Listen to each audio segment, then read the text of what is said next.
Financé par la coopération suisse au Bénin et cofinancé par le PADMAR FIDA et le partenariat avec la mairie de Cotonou, le projet pilote de promotion de l'agriculture hors sol biologique et de l'esprit d'entrepreneuriat PASBE est une initiative d'adaptation face aux problèmes du foncier et de l'inondation pluviale dans la commune de Cotonou.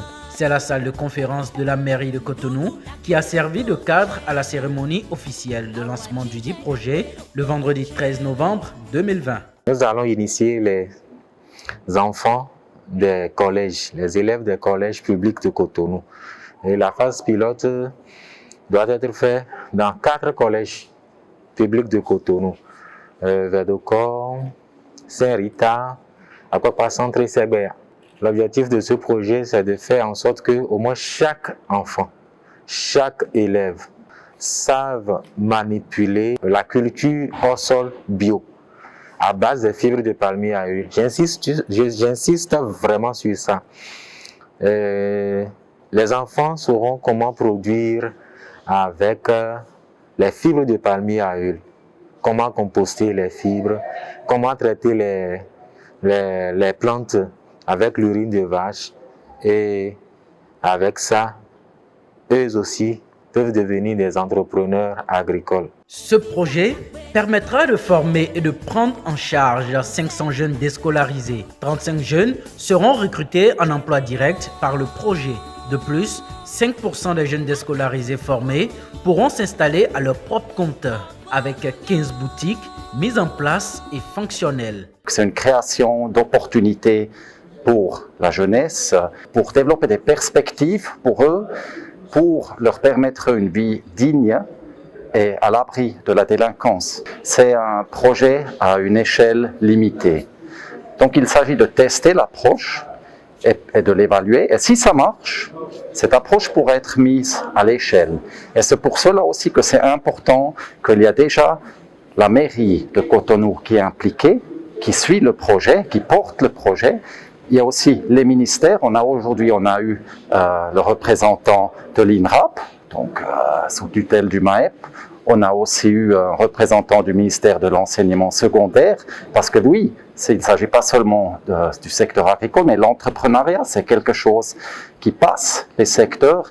Et là, dans ce projet, c'est un autre aspect innovateur. On veut aussi déjà sensibiliser les élèves, les jeunes qui sont dans l'école, à cette possibilité de production hors sol. Ils peuvent faire ça à la maison. Ils peuvent déjà comme ça, ils peuvent déjà contribuer à la sécurité alimentaire de leur famille, du ménage. Ils peuvent déjà tôt comprendre ce que c'est l'esprit d'entrepreneuriat pour peut-être plus tard se mettre dans l'auto-emploi. Les jeunes entrepreneurs se sont constitués en coopérative et ils sont venus nous voir. Parce que la loi de la décentralisation nous a délégué la compétence au niveau de l'agriculture dans les communes depuis la loi du 15 janvier 09 portant des concentrations ou institutions des communes.